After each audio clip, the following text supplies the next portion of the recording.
Alright, so for dilute solution, the elevation of the boiling point is directly proportional to the molar concentration of the solute. Ito po yan. Okay. So delta B equals to constant po natin. Then, yung moles of solute over kilogram of solution, yan po yung molality po natin. Or simply, ito po yun. Yan, moles of solute and kilogram of the solution. Yan po to. Dito lang po nakuha to. Part to. These are some example of the constant po na tinutukoy natin. No? So, for every solvent po, may kanya-kanya po silang constant. So, meron na din po dito yung freezing point and boiling point constant po natin. So, dito muna po tayo sa part ng Kb natin, sa dulo po. Okay, so for acetone, ang constant po natin or boiling point elevation constant is 1.71. Sa benzene, 2.53. Carbon tetrachloride, 4.95. Cyclohexane, 2.79. Naphthalene, 5.8. Phenol, we have 3.04. Water is 0.51. Then, later naman po, itong sa freezing constant na po, naman po natin. Ito naman pong Kf. Ayan. So, for acetone, 2.4. For benzene, 5.12. Carbon tetrachloride, 29.8. Cyclohexane naman po, 20.9. Naphthalene, 6.94. Phenol, 7.27. Water is 1.86. Then, given din po yung freezing point and boiling point po ng bawat solvent natin, which is later po magagamit natin. So, kailangan po medyo familiar po tayo sa table na to. I have an example po. Sample problem 1, calculate the boiling point of a solution containing 5 grams sucrose with a molar mass of 342.3 grams. Dissolve in 180 grams of water. Now, given din po ang ating boiling point elevation constant, which is 0.512. Yan, yung given po muna natin, identify po natin lahat ng given. So, we have the mass, yan, mass of sucrose, ito po,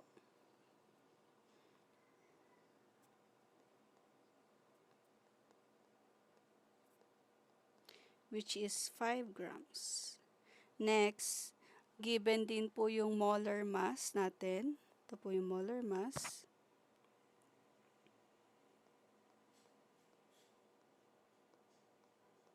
Of sucrose pa rin po. Which is 342.3 grams. Yan. Given po ang grams or yung mass po ng water natin. Ito naman po yun. 180 grams. Ang Kb po natin, yan, given po. Kb ng water is 0.512. Step 1, solve for the molality of the solution. So, the unit of which 1 mole solute per kilogram of solvent.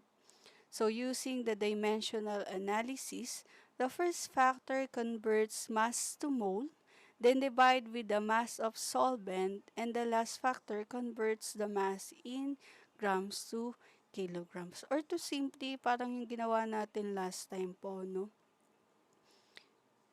Yung mole to mass, mass to mole po, yung solving natin sa stoichiometry. Ganun lang din gagawin natin. So, di ba nga po, ang molality natin, or M, is mole of solute over yan, kilogram of solvent. Yan. So, using the given po, yan, molality, given po ang grams ng sucrose. So, 5 grams of sucrose times, we have 1 mole. Ang 1 mole of sucrose po natin is equivalent po siya sa 342.3 grams. Yan. Nung ano po yan, sucrose po. Malito tayo. CH12H22O11 times, yan, yung ano po natin, sa water, H2O. Times, ito po yung sa conversion naman po, 1,000 grams is equivalent po natin ng 1 kilograms. Yan po. So, solve lang po natin yan. Okay. So, makakancel na po natin tong grams per sucrose. Yan. Yan. Kasi nga po ang kailangan natin is kilogram. Cancel din po ang grams. Yan. Okay. Next, solve lang po natin yung mga natira. 5 times 1 mole times 1 times 1,000. Yung mga natira lang po kanina. Then, 342.3 times 180 times 1 kilogram. Yan po. So, solve lang po natin. 5 times 1 times 1 times 1,000. So, meron na po tayong 5,000 mole. Over 342.3 times 180 times 1 kilogram. So, solve lang po natin yan. We have 61,600 114 kilograms. Then, divide lang po natin yung dalawa. 5,000 divide 61,614 kilograms. The answer will be 0.081 mole per kilogram. So, this is our molality. Okay. So, ang molality po natin is, again, 0.081 mole per kilogram. Okay, next po natin, step 2, solve for the boiling point elevation. So, ang boiling point elevation po natin, si TB, equals to the constant boiling point times the molality, which is na-solve na po natin yung M. Yan. Now, yung constant boiling point po, ang ginamit pong unit natin or gagamitin po nating unit para po dito is degrees Celsius, kilogram per mole. Or simply, degrees Celsius per molality. Alright, so let's compute po. Yan. So, given po, 0.512 degrees Celsius per, yan, molality po natin, molality, or kilogram per mole, times 0.081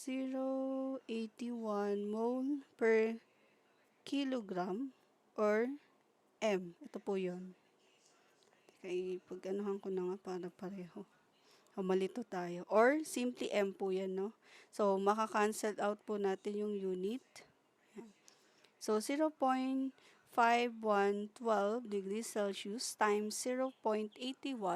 So, the answer is 0.041 degrees Celsius. Ibig sabihin po, ito po yung boiling point elevation natin. Or yung TB.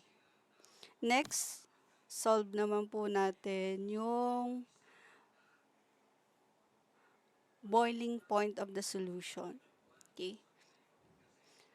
So, to solve for the boiling point of the solution, simply, yung boiling point po natin,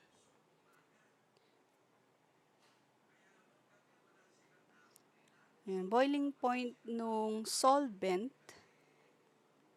yan, plus yung ating TB or yung elevation po natin. So, ito po yung parang pinaka total. Total lang natin. Okay. So, ito po yung ating boiling point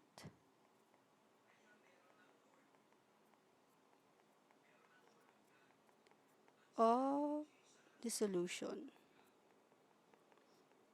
Yan. So, boiling point of the solvent. So, ang solvent po natin is water. So, alam naman po natin na ang boiling point ng water is 100 degrees Celsius. Okay? Then, plus po natin yung ating TB, yan, or boiling point elevation, which is 0.041 degrees Celsius. So, add lang po natin. The answer is 100.041 degrees Celsius. Yan. So, this is our final answer po.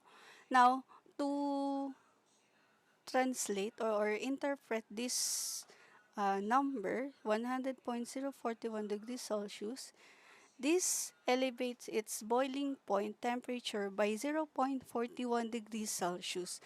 So, which means from 100 degrees Celsius, yan, nung nag-add po tayo ng ating sucrose sa solution natin, naging 100.041 degrees Celsius. Yan. Dahil lang po kay sucrose na to, kaya po siya tumaas from the normal 100 degrees Celsius. Naging 100.041 degrees Celsius na po ang ating boiling point. Reason, si sucrose. Yan. So, yun po yung ating problem number 1. Now, let's proceed with the sample problem number 2. So, what is the new boiling point of a solution prepared by adding 85 grams of sodium acetate to 356 ml of water? So, the boiling point constant for water is 0.512 degrees Celsius yan, per molar. Okay. So, given po muna tayo. Given po yung mass yan, ng sodium acetate or mass of sodium chloride or acetate po, same lang, 85 grams. Then, given po ang volume ng water, which is 356 naman ml. Then, the boiling point constant po natin is 0.512 degrees Celsius per molal. Yan. Ito. Since ang kailangan po natin is kilogram, so, pwede naman na po nating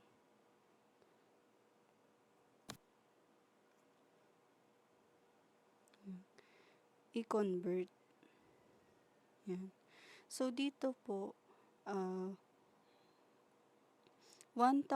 ml is equivalent to 1 kilogram.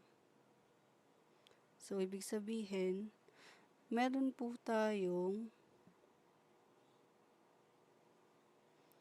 0.356 kilograms of water. Kumbaga, kinonvert na natin para po hindi na natin gamitin sa pagsosolve ng molarity. Okay. So, let's solve for our step 1 po natin. Yung molality po natin. So, given yung 85, yan, grams, ng sodium acetate times, yan. Dito po kailangan po natin yung molar mass ng sodium chloride. So, gaya po nung na-discuss natin last time, we simply look for the molar mass of each element, then i-add lang po natin. So, meron po tayong sodium, which is, yan, 22.99. Yan. Ang chlorine naman po natin is 35.453. So, add lang po natin. So, ang magiging molar mass po natin is 58.443. Yan. Grams. Okay, so gamitin po natin itong molar mass. So, ibig sabihin po, sa isang mole ng sodium chloride, meron po tayong 58.443, 443. Yan. Grams of sodium acetate. Okay. Then, times po natin sa water na po tayo. Which is, kinonvert na po natin 3, 5, 6 kilogram. Cancel po yung grams per sodium acetate. Ito po mole. Ayan. So, compute lang po natin. So, 85 mole over 58.443 times 0.356.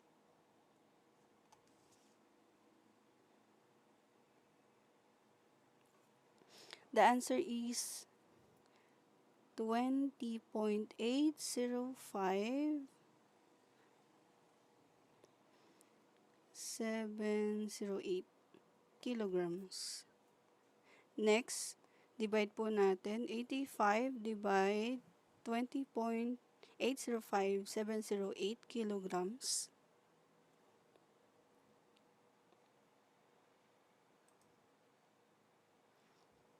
The answer is 4.0854 mole per kilogram.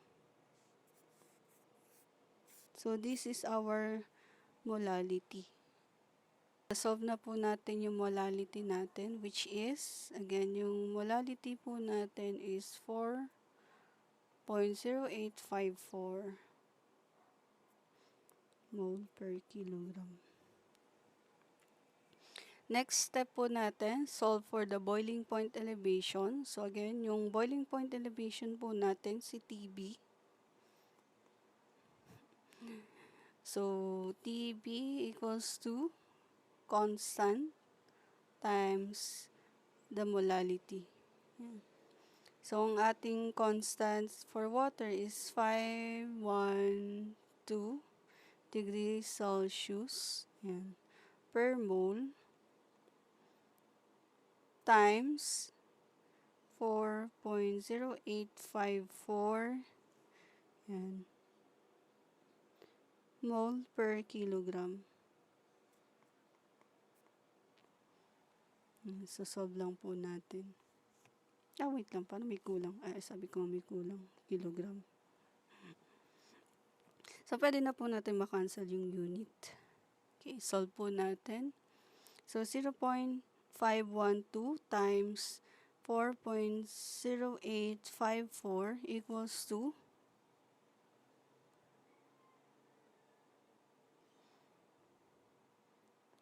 2.0917 degrees Celsius.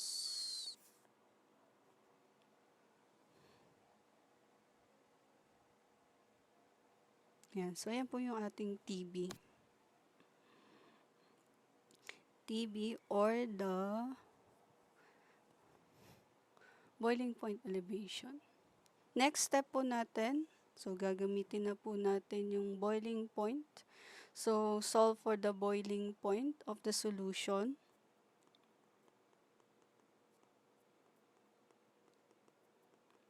Solution na po tayo. Which is, yung boiling point po natin,